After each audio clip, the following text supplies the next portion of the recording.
Si tu veux expérimenter ce que je viens de te dire, pour sortir d'une compréhension qui serait purement intellectuelle, et l'expérimenter vraiment, il y a quelque chose de très simple que tu peux faire là maintenant. Pense à un endroit dans ta vie où tu travailles. Genre vraiment, avec du sérieux, de la bonne foi, tu es engagé dans ce travail-là, et où quelque chose, selon toi, ne bouge pas vraiment. Et pose-toi donc cette fameuse question, honnêtement.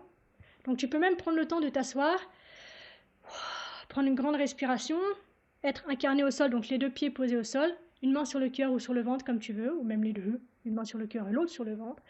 Et dans cet espace que tu crées justement, par ce retour au présent, demande-toi, si je décidais de faire autrement demain, est-ce que je pourrais?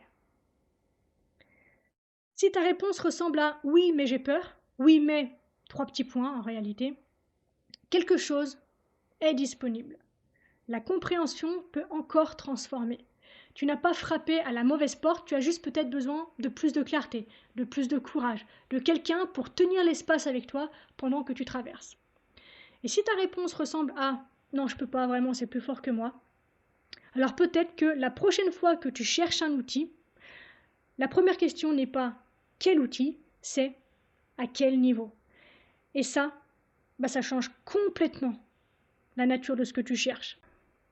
Ce que j'essaie de te transmettre aujourd'hui, à nouveau, ce n'est pas une méthode de plus, c'est un regard que j'ai eu envie de t'offrir.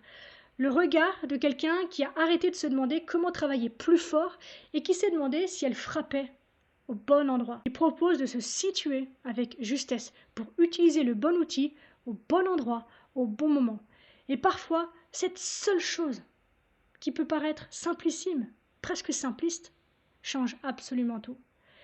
Pas parce qu'on aurait enfin trouvé la bonne technique, mais parce qu'on a arrêté de s'épuiser contre une porte qui ne pouvait de toute façon pas s'ouvrir de ce côté-là.